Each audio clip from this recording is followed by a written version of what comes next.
All right, guys, so we're gonna go over a dumbbell preacher curl here. Now, one of the most important things you wanna have with this movement, just like other bicep curl movements we've spoken about, is having a direct line of pull from the shoulder to the elbow to the wrist. Now, a lot of times what's gonna happen in these movements is you're gonna see the elbow wanna creep in and not have the alignment we're talking about. So we'll show you another angle hereafter. But right now what Dillon's gonna do is he's gonna support the upper arm and the humerus against the bench. Now, you don't have to drive your armpit into the bench, but you're gonna wanna make sure that upper arm stays intact with the bench at the entire time. And as you can see here, the line of the bench is actually at the exact same angle as the line of Dillon's arm. So now from this position, all Dillon's gonna do is get a bicep contraction.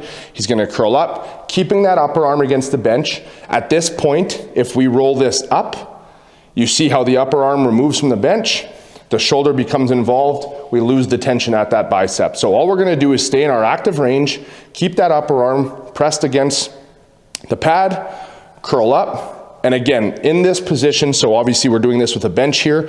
If you're using a dumbbell preacher curl bench, you might be able to get to a position where the dumbbell actually comes over top of the elbow. You never wanna come past this point. You always wanna be just shy where the bicep or the dumbbell is just in front of the elbow, because that's where the tension is gonna stay highest. As soon as you get that dumbbell above the elbow joint, tension is gonna drop off. At the end range too, again, this is more a problem if you're using a preacher bench. If you fully extend and there is no support there, you're gonna be loading the connective tissues an overly large amount, very stressful on the elbow joint. So you wanna come down just to a comfortable range, stretch, and shorten.